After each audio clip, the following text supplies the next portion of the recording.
Do you speak crowdlending? Welcome to our podcast covering the crowdlending industry.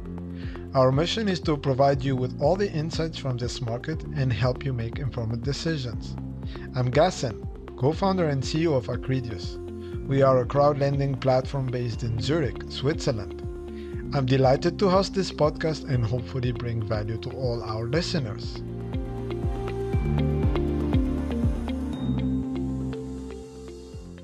Hi, everyone. I'm very happy today to have the episode number 17 of the Do You Speak Crowdlending podcast. Today, I'm honored to have Nikita Goncars. Nikita is the CEO at LendSecured, and LendSecured is a Latvia-based crowdfunding platform where all investments are secured by a collateral. Hi, Nikita. Hi, Gassen. Thank you for inviting. My pleasure. Thank you for taking the time today to tell our listeners a bit more about you, about LendSecured, and basically, let's start with that. Tell us more about Nikita and what do you do at LendSecured? Yeah, as you said, I'm CEO of LendSecured, and I'm also a co-owner with my partner Edgars Tālums. So I personally hold a degree in finance and have 10 years of experience in real estate and lending business.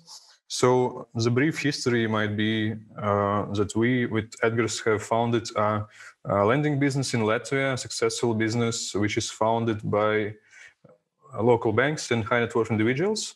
So it was a step-by-step build, and we managed to not lose so we didn't lose even a cent of our investors' money. So it's possible because of our model. All of our loans are backed with collateral. Okay. So yes, and LendSecured platform is the next step in our lending business development approach. It would allow us to enter new markets and to introduce new products, and also to allow retail investors to invest their own loans, which were before that were only possible to high net worth individuals, on average with 1 million portfolio. Yeah, so now it's possible starting from €50. Excellent. So you guys focus on collateralized investment opportunities. I understand from that, speaking about the background of security, and as you said, and your track record, so you didn't have any default, if my understanding is correct, right?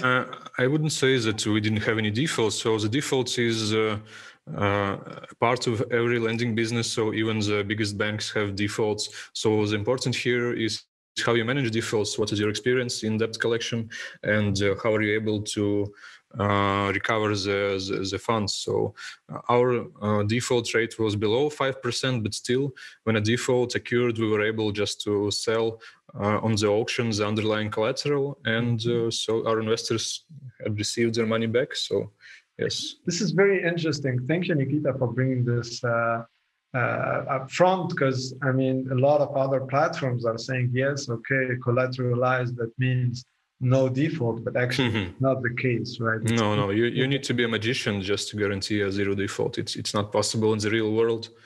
So you need to look for... Thank you very much for saying this. I mean, spend some time telling this to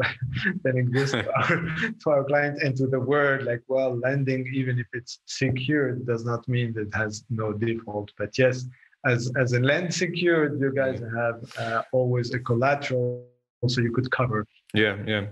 And important, so when looking at the collateral, to understand what is the selling price. So what are we doing? We're not lending more than 60% of the value. So for example, if there's an asset, for example, a real estate worth 100,000, so we would loan not more than 60,000 euros to this loan. So, and on average, we are lending 40%. So our portfolio on average consists of 40%. It's called LTV. So if someone's not familiar, so our LTV is below 40%. Even if the prices drop down double, so we will still be able to recover the principal, the investment, and be able to not lose any investors' money. So this is most important value of LendSecured. This is our philosophy. But you guys just recently launched a new service dedicated to financing in the agriculture sector, right? And Yeah. this was very exciting. Tell me more. Yes, there are several reasons why we decided to start lending to agricultural segment. So the first one was that our main lending portfolio already consists of the third of the loans in the portfolio were agricultural. And so during the COVID times, we actually saw that agricultural portfolio performs better. So they're actually paying better than the consumers. So they're just basic people who had some trouble just and asked for some holidays. Now it's all good, but comparing to the agricultural segment, they perform much better. So this was the first signal. The second, and we did a market analysis in Europe, on the Europe market, and we saw that there's a big financial gap in agriculture. That means that there's many farmers in Europe which want to receive the funding, but they are not possible to get it from the banks. And there was research from European Investment Bank which says that this financial gap is around from 8 till 16 billion euro, which is quite a lot. Yeah, and of course it differs from country to country, but it's highlighted that 9 of European countries are feeling this. So the financial system is not so good for the farmers, and we saw that as a good mission for a crowdlending platform to resolve such gap and put investors' money to work and to help the real business, help the farmers to grow. Because currently they're pushed to use some shady solutions to go to take out a loan from some unregulated financial services or from shady individuals. So it's quite a problem actually. And we already saw that crowdlending and crowdfunding is able to solve this problem in real estate business. There's a lot of platforms in the United Kingdom and all over Europe which are funding the real estate development projects, and many buildings were renovated and built from scratch, and it gives a real boost to the economy, and people are getting new flats, and everything works. Just investors earning money, business grows, and it's synergy. We see the same possibilities in agriculture, and this is the next market which should be focused for crowdlending to resolve. Great. And I don't know, when did you guys start this? Like a couple of months ago? So yeah, we had a product launch in the 1st March. Okay. And yeah, we were preparing a lot for this. We just made several safety features for this product. So it is backed either by real estate or farming land, or the second feature is seasonal funding, where the loan is backed by harvest. So there is actually the farmer is growing, for example, oats or wheat, which is used for baking bread, and so we take it as a collateral. So the wheat and wheat is a great collateral. It doesn't need any know-how to evaluate it. It's because there is a market price. You can go to Google and find the wheat price in Europe. So it's there is an exchange. And so the price is the same in Latvia, in Switzerland, or in Germany. So you don't need to be a wheat professional, and just to think, oh, how much is it worth? But with real estate is different, because you might not know what are the prices in Riga or in some smaller cities in Latvia. But with wheat, you know the exact price, and it's very liquid. So yeah, there's a lot of bonuses for investing in it. The loans are short term, starting from 5 months till 12. That's why they're seasonal, because the loan is issued in the beginning of this season, and it is repaid at the end of the season. Mm-hmm. Yeah. So we also take the farmer's personal guarantee, of course, and the farmer is owning other assets such as machinery and land, and his personal assets also are used as a potential collateral. So we're focusing on safety as always, and there's a lot of layers to protect investors' money. Also, there is insurance in case of bad weather, and farmers are also receiving subsidies from European Union, which also help farmers to repay the loans. But as I said in the beginning, the farmers are basically much more disciplined payers and responsible, because most of the time it's family-owned business which are existing for generations. So yeah. Oh, that's great. That's great. I mean, you spoke about Latvia, and let's look at it maybe more on the Baltic region. And I mean, agriculture, real estate. I mean, in terms of your experience so far, what kind of, I would say, or which market is easier to go into? Crowdlending or digital lending or direct lending? Is it more on the consumer side? Is it more on the business side, real estate, agriculture? What do you think? So let's separate lending into two different parts. So the first is to issue the loan. So there you need a good brand, you need a good marketing channels and the sales team. So for lending to consumers, we built a strong partnership with local players, smaller players which are bringing clients to us. So it's sort of affiliated members which are bringing the clients to us directly. And also we have in-house marketing campaigns like TV ads and radio, and all of the channels were chosen like step by step over the years, the most effective ones. So it's not easy to issue the loans qualitatively, especially when you are asking for a collateral. So it might be easier to issue some loans without collateral. Yeah, but if you're looking for collateralized, the volume is not that big, and there's big competition. So it's you can. So let me answer this just directly. It's not hard to issue loans, but it's hard to do it qualitatively. Yeah. So the second part, of course, is the repayment part. So the quality of issued loans, and so if you did a good job, it wouldn't be a problem to get the loans repaid. And even if there are some problems, as I said, we're using the collateral as an additional asset to repay the loan.